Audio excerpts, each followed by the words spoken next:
আনন্দ বর্মার 90তম তিরোধান দিবস এবং দি greater Cooch Behar people's অ্যাসোসিয়েশনের 27তম প্রতিষ্ঠা দিবস। তো অনেকক্ষণ থেকে রায় সাহেব ঠাকুর পঞ্চানোর বিষয়ে শুনলেন, তো মুই কিছু অন্য বিষয়ে আলোচনা করি। মুই আলোচনা করবার চাচ্ছু যে মা ভবানীর জন্য কয়েকটা কথা, যে এই মা ভবানী কমিটি কেন তৈরি করা হচ্ছে বা মা ভবানী কমিটি কায় কি পরিচয় বুঝেছে। জয়দীপ চন্ডী তো মা ভবানী কমিটি হইল, মা ভবানীর কথার অর্থ হইল খর্গ মানে তরোয়াল। আর মা ভবানী তৈরি হয়েছে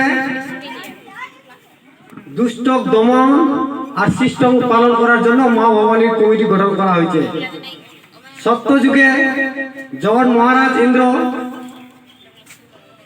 অসুরের অত্যাচারত তার রাজ্যসভা ছাড়িয়া নে কাত্যায়নী পর্বত আশ্রয় নিলে, তখন মা ভবানী কমিটি লাই ভাদ্র আশ্বিন মাসের 16 জন মহিলা নিজের রাজ্যের যে অত্যাচার, সেই অত্যাচারের নালিশ মহারাজা ইন্দ্র কাত্যায়নী পর্বত নালিশ জানবায়, তখন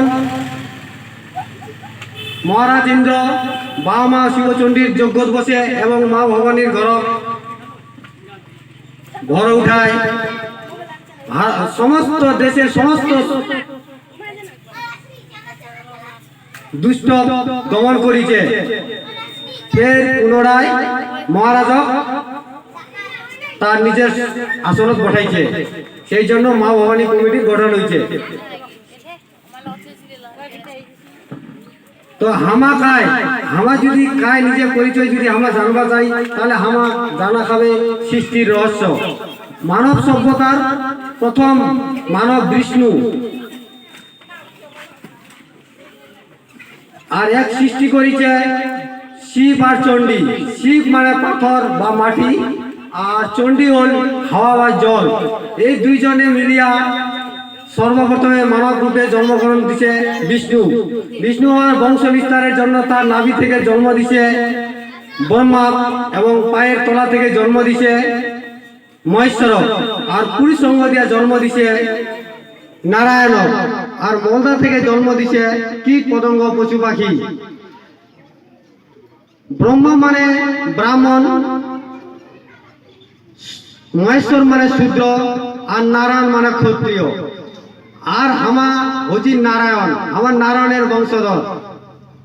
তাহলে আমার নারায়ণের ধর্ম কর্ম হচ্ছে দেশ শাসন করা, শূদ্রের কাজ হচ্ছে নারায়ণের সেবা করা, আর ব্রাহ্মণের কাজ হচ্ছে ভিক্ষা করা। তাহলে আমার কাজ হচ্ছে দেশ রক্ষা করা। তাহলে আমার দেশ রক্ষা করবা চলেছি। আমার ধর্ম দেশ রক্ষা করা। যদি আমার দেশ আমার নিজের কর্ম না করি, তাহলে আমাও বিনাশ হম। এইরা কথা গীতা অর্জুন কইলে, জরা জরা হি ধর্মস্য গ্লানি ভবতি ভারত, অভ্যুত্থানায় ধর্মস্য তদাত্মহং সৃজাম্যহং, পরিত্রাণায় সাধুনাং বিনাশায় দুষ্কৃতম, ধর্ম সংস্থাপনায় সম্ভাবনী যুগে যুগে। হে অর্জুন, যখনই ধর্মের প্রতি গ্লানি হয়, ধর্ম অধর্ম হয়, তখনই বাবা মা মুখ পাঠায়।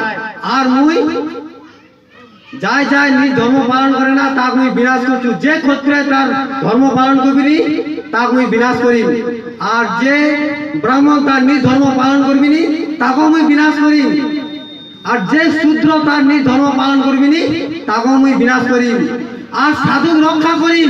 সাধু মানে যাই নিজ নিজ ধর্ম পালন করবে তার সাধু কয়। হে অর্জুন, এর জন্য মুখ পাঠাইছে, আর এরা যুগে যুগে হয়ে থাকে।